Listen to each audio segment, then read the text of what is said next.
Dear friends, happy to meet you once again through this video. In the YouTube series of foreign travelers to South India, I am presenting about the envoy of Sultan Shahrukh of Samarkand, Abdul Razzak al-Samarkandi, a Persian historian who visited India during 1442 to 1445 in the mid-15th century. This video will give Razzak's description of Kolikot and its people and his audience with the King of Kolikot. I have replaced Kolikot with Calicut and Bijanagar with Vijayanagar for simple understanding. Visit to Calicut.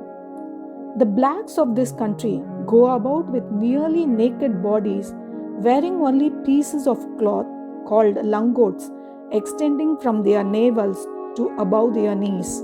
The king and the beggar both go about in this way, but the Muslims clothe themselves in costly garments like the Arabs and display various kinds of luxuries. I had interviews with several Muslims and a crowd of infidels, and a convenient lodging was assigned to me, and after 3 days they took me to see the king. I saw a man with his body naked like the other Hindus. They call the king of that place Samuri, and when he dies, they place on the throne his sister's son and do not bestow it upon his son, his brother, or his other relatives. No one becomes king by force of arms. The infidels are of various tribes, Brahmins, yogis, and others, who all alike participate in plural worship and idol worship. Every tribe has its peculiar customs. When I had my audience with the Samuri, the assembly consisted of 2,000 or 3,000 Hindus clad in the manner above mentioned, and the chief Muslims were also there. After they had made me sit down, they read the letter of credentials sent by His Majesty, the Kakkanai Sayyid, and the presents which I had brought were displayed. The Samuri paid but little respect to my embassy, so leaving the court, I returned home.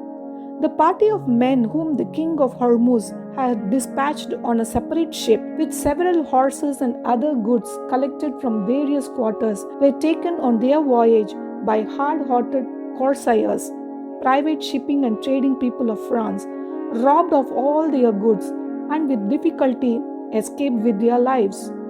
On their arrival at Calicut, I was rejoiced at the sight of my old friend.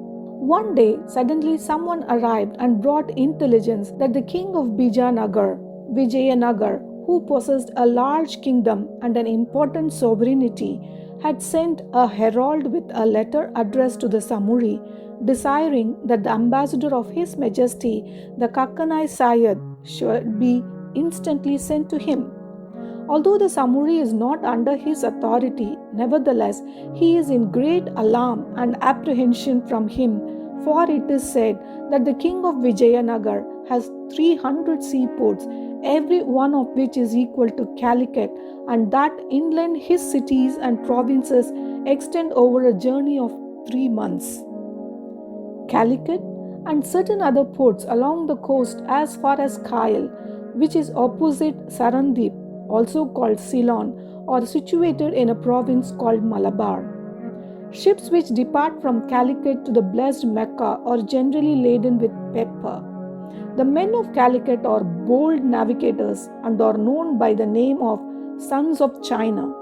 The pirates of the sea do not molest the ships of Calicut, and everything is procurable in that port, with this sole exception that you cannot kill cows and eat their flesh. Should anyone be known to have killed a cow, his life would infallibly be sacrificed. The cow is held in such respect that they rub the ashes of its dung upon their forehead, the curse of God upon them. I will stop here for now. This is Calicut during the years of 1442 to 1445.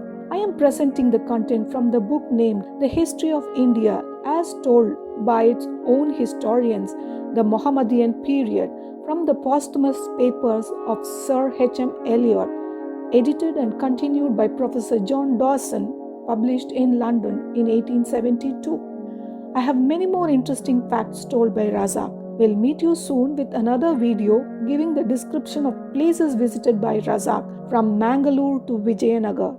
Until then, thanks with wishes.